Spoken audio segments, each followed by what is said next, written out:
자산운용자의 삶과 증시각도기의 삶. 요즘 하루 24시간도 부족한데요. 흑삼전탕 먹은 날과 안 먹은 날은 방송에서도 티가 납니다. 잃지 않는 건강 흑삼전탕. 자, 오늘도 한 포 마시고 시작하겠습니다. 도기마을 분들도 이제 흑삼전탕으로 설계하세요.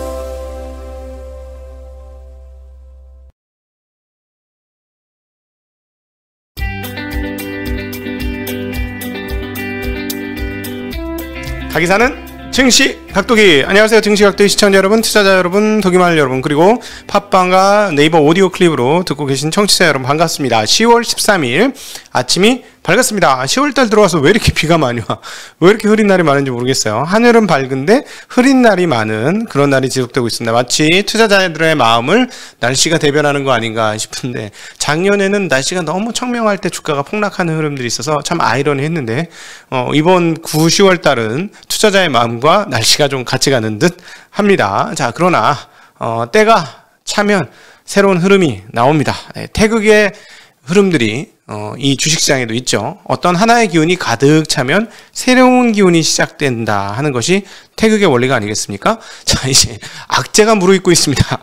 모두 어디를 봐도 악재밖에 안 보이는 상황이에요. 자, 악재의 임계치에 다가왔으면 호재의 시작이 어딘가 시작이 될 것이다. 오늘은 악재는 어디까지 찼으면 호재는 어디서부터 시작되는지에 대해서도 한번 살펴보도록 하겠습니다. 자, 현재 상황들, 미국 시장 지표들은 많이 보셨을 테니까 이런 것들은 제가 자세히 언급을 안 드릴게요. 시간이 아까우니까.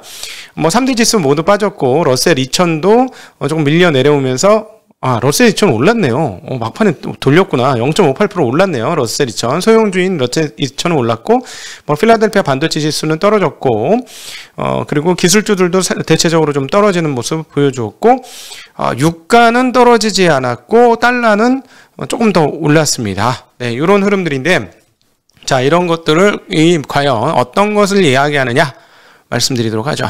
그리고 잠시 우리 주말 콘텐츠를 만들 수 있도록 후원해 주시는 스폰서 19근 약이죠. 흑삼전탕에 감사를 드리면서 시작하도록 하겠습니다. 자,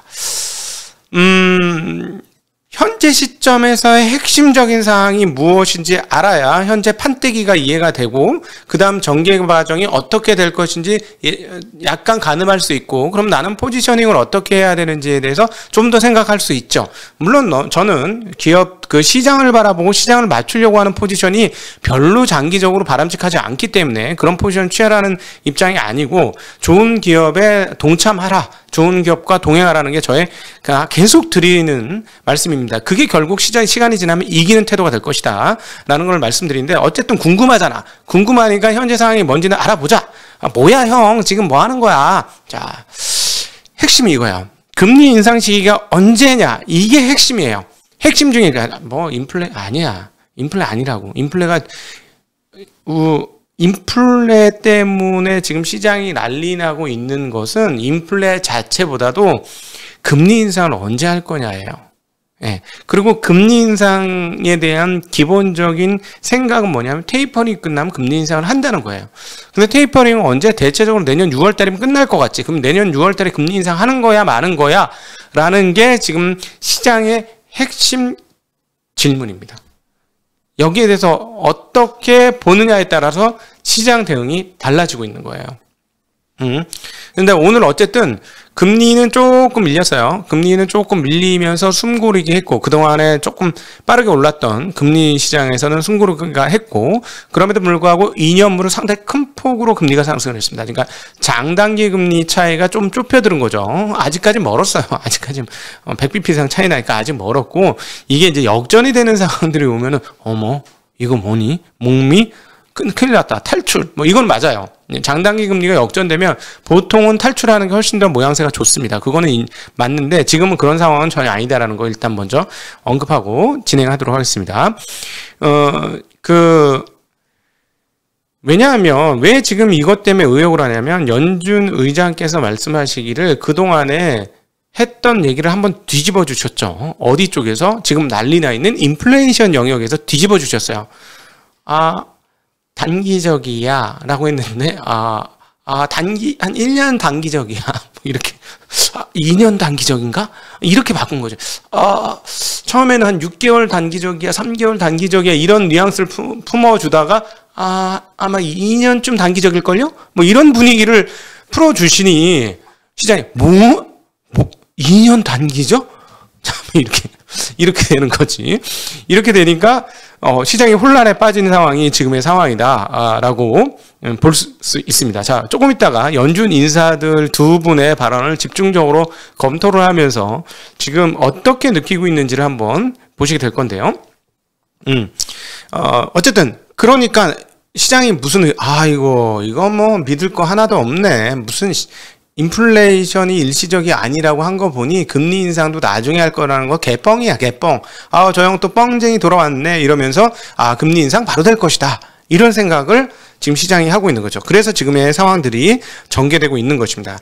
지금 금리는 약간 숨고르기를 했어요. 10년물 금리는 1.6에서 1.5대로 떨어졌는데 내일 하나 더 남았습니다. 내일 이제 CPI 9월 소비자 물가지수 CPI가 발표되는데 8월에 얼마였냐면 5.3%로 상당히 높았어요. 근데 지금 분위기가 뭐냐면 물가 오른 거 보니까 무슨 5.3%야. 이제 더 올라가. 5.6%까지 올라가요. 이거는 10몇 년 만에 처음 나타난 거예요. 5.6%면. 그러면 거기에 따라서 시장이 한번 덜컹 더 할 수 있죠. 요거를 지금 시장이 애매하네 어떻게 하지? 요러고 이제 눈치를 보고 있는 게 오늘 장이었습니다. 자, 근데 종합해서 다시 한번 제가 말씀을 드리면 지금 세 개의 축이 있어요. 세 개의 축이 뭐가 있냐면 하나는 공급 적재 축이 하나 있고요. 그 다음에 에너지 상승 축이 하나 있습니다. 에너지 가격 상승 축. 그리고 또 하나는 뭐냐면 물류 적재 축이 있어요. 이 모든 축이 사실 기원은 똑같아요. 어제 말씀드렸던 대로 기원은 어딥니까? 네, 코로나 팬데믹에서 기원을 했고 세 개가 다 연결되어 있습니다. 그러니까는 공급 적재 쪽은 어떻게 나 있죠? 팬데믹으로 인해서 특별히 그 동남아시아 쪽에 문제가 좀 있었고 또 하나 그런 흐름들이 어디를 과부하를 만들어서 중국의 제조업을 과부하를 만들었죠. 상반기 내내 우리가 보던 것이고요. 중국의 공급 적재가 풍선 효과로 과부하를 걸리게 되니 어떤 일이 벌어졌어? 중국의 전력난이 시작됐고 전력난이 석탄 가격과 에너지 가격을 밀어 올린 그런 상황이죠. 네. 그리고 또 하나는 미국 쪽에서의 물류 적체입니다. 지금 롱비치항과 그쪽에 74척이 떠 있다. 막 이런 상황이니 물류 적재가 해결될 듯 하면서 해결되지 않고 있는 상황이죠. 네, 조금 있다가 다시 한번 언급을 드릴 수 있는지 모르겠는데 그냥 생각난 김에 먼저 말씀드리면 이 공급발 적체에서 동남아발 공급 적체가 약간 해소될 기미가 눈에 보이기 시작했어요.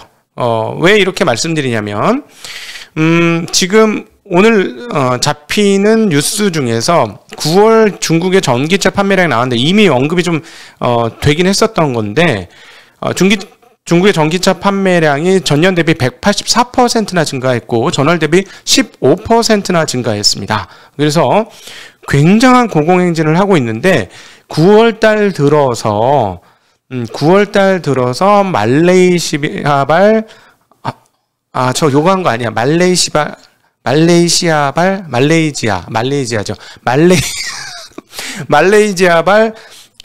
말레이시아가 뭐를 하는 나라예요? 반도체 패키징을 하는 나라잖아요. 그러니까 반도체는 전공정, 후공정으로 나눠지는데 전공정이 부가가치가 높고 후공정이 부가가치가 좀 낮아서 부가가치가 낮은 쪽은 조금 저렴하게 할 수 있는 데에서 이렇게 돌렸는데 그게 말레이시아잖아요. 그 말레이시아에서 물건들이 올라오고 있다. 그리고 말레이시아의 팬데믹 상황들이 조금 개선되고 있다라는 뉴스들이 계속 포착되고 있어요. 자동차 주식의 최근 상승과 괴를 같이 하는 것이다 라고 보시면 되고 자동차 주식이 계속 주가가 올라간다 라고 보시면 두 가지가 있는 거죠. 요번 위기 상황을 맞이해서 차 가격을 약간 올려놨는데 이제 공급이 제대로 풀려. 말레이시아에서 물건이 오니까 자 그래서 주가가 오르는 거다 하면은 그게 이제 그 공급 적체가 좀 일부 풀리는 것이다. 그런 뉴스가 이제 시작이 되는 것이다 라고 보시면 되겠어요. 일단 그렇게 해서 다시 넘어올게요. 자, 그래서 이 세 가지 이슈가 다 연결되어 있죠. 그래서 하나가 어떻게 풀리느냐에 따라서 인플레이션 흐름들이 바뀔 수 있어요. 제가 보기에는 이건 저만의 그 증시각도기 TV의 그냥 시각입니다. 그래서 이게 이제 앞으로 어떻게 될 것인지 저는 굉장히 중요하고 미국에서의 물류 적체는 조금 시간이 걸릴 것 같아요. 이번에 왜냐하면 고용을 보니까 사람들이 안 나와. 그리고 또 댓글로 우리 시청자분이 지적을 해주셨지만 미스매치도 상당히 있어요. 왜냐면 어디더라? 바바리안 리서치에서 어제 나온 내용들을 보니 구인을 하는데 구인이 어디에 집중되어 있냐면 소프트웨어 그쪽 개발하는 인력에 대해서 구인이 집중되어 있어요. 그러니까 구인 나는 소프트웨어 쪽에서 오히려 터졌고, 지금 그렇잖아요. 우리나라도 개발자 몸값이 굉장히 많이 올라가고 있잖아요. 거기서 터졌고, 다른 쪽에서는 이제 오히려 좀 월급도 많이 주고 좀 좋은 일자리면 가고 싶은데 별로 그런 게 없으니까 흔쾌히 호응하지 않는 거죠. 근데 거기에다 팬데믹 코로나 걸려가지고 잘못될까봐 사람들이 주저주저 하고 있는 거예요. 그리고 여전히 미국 같은 경우는 김성사 의원이 그런 이야기했는데 거기 조금 동의가 되더라고요. 뭐냐면 미국은 이번에 이게 공짜로 주사 맞춰주기 전에 이걸로 인해서 코로나 걸려갖고 병원 가면 그냥 한 살림 다 날린 거잖아요. 그러다 보니 병원 가는 걸 무서워하는 그런 경향성들이 있어서 병원에 잘 못 가고 주사를 잘 못 맞고 주사 맞는 진척도가 상당히 떨어지는 거 아니냐라는 그런 어슴푸레한 전망들을 좀 하셨는데 저도 어슴푸레하게 동의가 되더라고요. 그럴 수도 있겠다.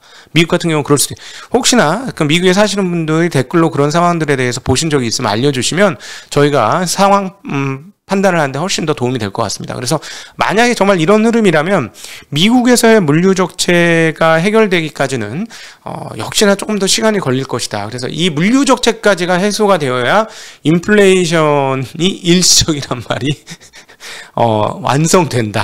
아직까지는 그때까지는 일시적이란 말이 완성이 안 될 것이다 라는 개인적인 전망, 증시각도기의 전망을 드려보도록 합니다. 자, 이제 연준 인사들 발언을 한번 보죠. 클라라다 부의장이 얘기를 하셨는데요. 내년 중반쯤 마무리되는 점진적인 자산 매입 축소가 곧 정당화될 것이다. 계속 이거 이제 분위기가 클라라다 부의장이 이 정도 얘기했으면 내년 6월로 테이퍼링 마무리라고 볼 수 있겠죠.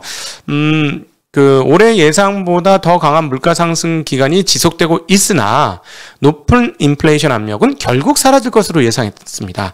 결국 사라질 것이다. 다 이런 거고 또 하나 1970년대 스태그플레이션과 비슷하다는 것에 동의 못한다 라고 얘기를 했고요. 공급 병목 현상 때문에 나타난 물가 상승세가 추세적 현상이지 않다라고 얘기했고 그리고 스태그플레이션은 우리 이미 알고 있고 잘 알고 있다라고 얘기했으며 테이퍼링과 관련된 상황들은 물가 상황도 많이 올랐고 고용 상황도 테이퍼링하기에 충분하다라고 이야기했습니다. 그리고 앞으로는 물가 상승세보다는 기대 인플레이션에 초점을 맞추자라는 이야기했고 완화적인 통화와 재정 정책이 완전 고용 달성에 도움이 될 것이다라고 얘기했습니다. 라파엘 보스틱 애틀랜타 연방은행 총재 훨씬 더 매파예요. 좀 더 세게 얘기했어요. 인플레이션 상승세가 예상보다 오래 지속될 것이며 연준의 테이퍼링이 시작되더라도 경제에 대한 부정적인 영향은 예상하지 않는다. 요거는 똑같아요.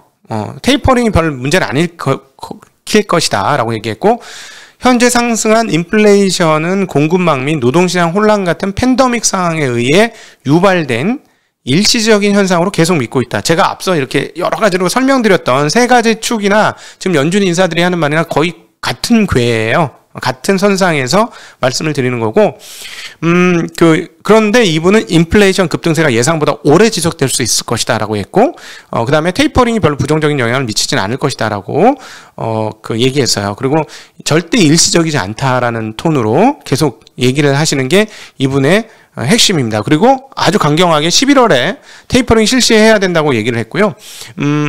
이미 고용과 물가의 지표 흐름들은 우리가 테이퍼링하는 기준치를 초과했기 때문에 빨리 11월에 실시해서 이분은 언제? 1분기에 종료해야 된다라고까지 아주 강하게 얘기했습니다. 그리고 기준금리 인상까지는 매파예요. 자, 1년 이상 남았다라고 얘기해서 1년 이상이면 22년 말이나 23년 초 요쯤을 얘기하는 건데 나는 점도표를 9월로 찍었다라고 얘기합니다. 네. 그리고 테이퍼링이 똑같은 얘기인데 미국 경기를 둔화시키지 않을 거고 이미 테이퍼링과 관련된 이슈는 시장에 반영돼 있다. 라고 얘기했고 현재 물가 이슈는 수요 측면의 물가 이슈가 아니고 공급 측면의 이슈이다라고 얘기했고 장기 기대 인플레이션이 어떻게 돌아가는지를 주시하고 있다라고 이야기했습니다. 지금 10년 내 최고치를 기록하고 있지만 물가 상승률을 반영을 다 못한 것 같다라고 상당히 앞서 말씀드렸던 분에 비해서는 매파적으로 얘기를 하셨습니다. 어쨌든 저희 증시각도기 TV에서도 정리를 해드렸지만 이제 세 가지 축이라고 정리하시면 될 것 같아요. 공급 적체가 어떻게 해소될 것이냐, 그리고 물류 적체가 어떻게 해소가 될 것인지, 그다음 에너지 가격이 어떻게 해소될 것인지인데, 요 세 가지가 다 이 중에 세 가지가 다 연결되는데, 그 중에 가장 빨리 해결될 가능성이 있는 것은 공급 적체로 이렇게 보여지고요. 공급 적체가 해소되는 그 시점에는 에너지 가격도 일부 해소될 가능성은 있고, 지금 현재 상황들은 어떻게 되냐면 석탄 가격 내리려고 아주 진짜 총력을 다하고 있습니다. 좀 더 거친 표현을 하고 싶었지만 제가 교양인이라 그렇게 표현을 못하고, 총력을 다해서 가격을 낮추려고 하는데 어제 석탄 가격이 또 올랐어요. 10% 넘게 올랐거든요. 그러니까 안 잡히는 거예요. 이렇게 안 잡히니까 에너지 모든 가격들이 고공행진을 하고 있는데, 근데 오늘 브렌트유는 떨어졌습니다. 브렌트유는 떨어졌고 WTI는 강보합이에요. 자, 그러니까 어제 석탄 가격이 10% 넘게 오른 거에 비해서 오늘 유가는 많이 오른 건 아니다 라고 또 정리를 해보실 수 있을 것 같습니다. 자, 채권과 미국 달러 얘기를 하기 전에 지금 IMF의 성장률 전망 보고서가 전망 보고서가 있었는데요. 미국의 올해 성장률을 6.0%로 기존 7.0%보다 1% 낮췄고요. 내년 성장률을 5.2%로 기존의 4.9% 오히려 상향 조정을 했습니다. 그리고 세계 경제 성장률 전망치는 기존의 6.0%에서 5.9%로 소폭 내렸고, 내년 성장률은 4.9%로 그대로 유지를 하였습니다. 그리고 미국의 8월 채용 공고가 1043만 건이 나왔고요. 전달은 1109만 건으로 역대 최고치였는데 거기에서부터 살짝 밑으로 떨어진, 그래서 채용 공고 수준은 역시나 고공행진인데, 채용하겠다는 사람은 많은데 문제는 뭐냐면, 채용을 하겠다는 사람은 개발자를 요구하는데 나 저 좀 써주세요 하시는 분은 조금 단순한 업무를 요구하시는 게 아닌가 싶어요. 그러니까 이게 미스매치가 상당히 지금 미국에 문제가 되고 있는 상황이다. 그래서 고용이 쉽사리 올라가고 있지 않은 그런 상황이고, 또 팬데믹에 대한 공포감이 분명히 미국 분들한테 지금 있는 그런 상황으로 여겨진다라고 정리해서 말씀드릴 수 있겠습니다. 자, 그러면 이제 오늘 채권과 달러까지 정리를 해볼게요. 자, 채권은 10년물 금리는 하락했고 2년물 금리는 상당히 많이 올랐는데, 일단 CPI 발표 전이라는 점 감안하고 CPI가 상당히 고공행진할 것이라는 점 예상될 수도 있는 상황에서 10년 금리가 살짝 떨어졌다라는 것은 뭐 눈치 보기와 동시에 조금 많이 오른 거다라고 좀 시장에서 생각을 하는 것 같고, 좀 반영을 많이 했다라는 생각을 좀 하고 있고, 그럼에도 불구하고 인플레이션에 대한 채권 시장의 그 인식과 기대감들은 그대로 있으면서 2년물 금리가 상당히 큰 폭으로 올랐습니다. 상당히 큰 폭으로 오르는 흐름들을 보여줬고, 근데 보통 이렇게 금리 상황들이 고공행진을 하면 달러는 뭐예요? 갖고 있으면, 채권으로 들고 있으면 이자를 많이 받으니까 강세로 가고, 금리가 좀 떨어지면 좀 약세로 가야 되는데 오늘 또 소폭 강세로 갔어요. 소폭. 근데 10년물 금리는 조금 떨어졌잖아요. 근데도 강세로 갔어요. 이게 지금 판세가 좀 분위기가 바뀐 흐름이 환해서 라가르트 총재 얘기를 계속 드렸잖아요. 라가르트 총재는 2022년 정도까지 봐서 인플레이션인지 아닌지 결정하겠다라고 아주 느긋한 태도를 보여주셨거든요. 그리고 유럽과 일본이 전체적인 GDP 대비 통화량 증가 폭이 미국보다 적지 않아요. 그러다 보니 미국의 경제 성장률과 유럽의 경제 성장률, 일본의 경제 성장률 등등을 모두 감안해 봤을 때 사람들이 달러가 제일 안전자산이다라고 지금 생각하는 것 같아요. 그래서 달러의 고공행진이 멈추지 않고 계속 가고 있고, 지금 리라는 달러당 9리란가? 7리란가 9리란가? 아주 그냥 역대 그냥 최저치, 최저치 수준으로 지금 돌아가고 있는 그런 상황입니다. 그래서 옛날 같았으면 위험이라는 게 느껴지면 통화 중에서 엔화로 넘어갔거든요. 이거 안전자산이야 하고 넘어갔는데, 지금 조금 분위기가 달라진 게 통화 쪽에서 잡히고, 그래서 전 세계 통화 중에서 달러가 고공행진하고 더불어서 같이 고공행진하는 거는 중국의 위안화다. 그 나머지 통화들은 전체적으로 달러 대비 좀 약세를 나타내고 있어서, 우리만의 약세면은 이게 통화 위기다. 이게 1200원이면 위기 상황인데 조금 공간을 더 보셔야 될 것 같습니다. 그러니까 과거 같았으면 1200원이면 정말 위기 상황이다라고 보셔도 별반 문제가 없었는데, 지금은 한국만의 문제가 아니고 달러 대비 여타 통화의 문제라서 딱 그렇게 봐야 되는지는 조금 의문인 뭐 그런 상황이 진행되고 있다라고 말씀드릴 수 있겠습니다. 자, 재미난 소식 몇 가지 전해드리고, 와, 시간 빨리 가네요. 블랙스톤이 힙노시스 송 매니지먼트의 소유권을 10억 달러를 주고 인수했다는 뉴스가 나오고 있습니다. 머큐리 아디스라는 사람이, 이 회사를 이제 만든 사람인데요. 저작권을 거래하는 사람입니다. 저작권에 그동안에 많은 투자를 해서, 무려 저작권 확보에 17억 5천 달러를 투자를 했다고 하는데, 여기에 블랙스톤이면 세계 최고의 사모펀드 중에 하나예요. 최고로 큰, 그리고 오래되진 않았어. 큰 회사 중에 하나인데, 이 회사가 여기에 투자했다라는 거 상당히 재미난 뉴스죠? 이제, 뭐예요? 자원 중에 하나가 이런 무형 자산도 자원이다라고 여겨지는 시대가 펼쳐지게 됐다는 거 굉장히 재미난 이야기고요. 그 다음에, 애플도 반도체 부족으로 아이폰 13 생산 목표를 1000만 대가량 낮췄다고 하나의 레프킹님이 전달했습니다. 그리고 시진핑이 사막에 재생에너지 100기가와트 프로젝트를 공개했다고 합니다. 와, 이게 급이 달라요. 사막에서는 이제 태양광 아니면 풍력이잖아요. 근데 풍력이 한 타워당 이제는 10메가와트 정도 하거든요. 굉장히 커져서. 그러면은 1기가 하는데 10메가와트면은 그걸 100개 꼽아야 돼요. 야, 그러면은 100개를 꼽아야 되는데 100기가와트를 풍력 타워로만 하면 10,000개를 꼽아야 돼. 와, 진짜 광활합니다. 이게 만약에 신재생 에너지가 이렇게 되면은 수소 경제에 굉장히 큰 도움이 되겠죠. 이 부분은 수소 경제는 신재생 에너지하고 연결되어 있다라고 볼 수 있기 때문에 그런 것까지 감안을 하고 하는 건지는 잘 모르겠습니다만, 하여튼 신재생 에너지로 전환하고자 하는 강력한 의지를 보여줬다는 거, 이런 뉴스들이 있습니다. 자, 긴 시간 함께해 주신 여러분께 진심으로 감사드리고, 이제 곧 여러분들과 함께하는 질의응답 시간으로 넘어가도록 하겠습니다. 지금 시장 굉장히 어려우실 텐데요. 어떻게 대응하면 좋을지, 그리고 궁금하신 것은 무엇인지는 이 시간 이후에 시간을 통해서 여러분들과 함께 이야기 나눠보도록 하겠습니다. 함께해 주셔서 감사합니다. 안녕.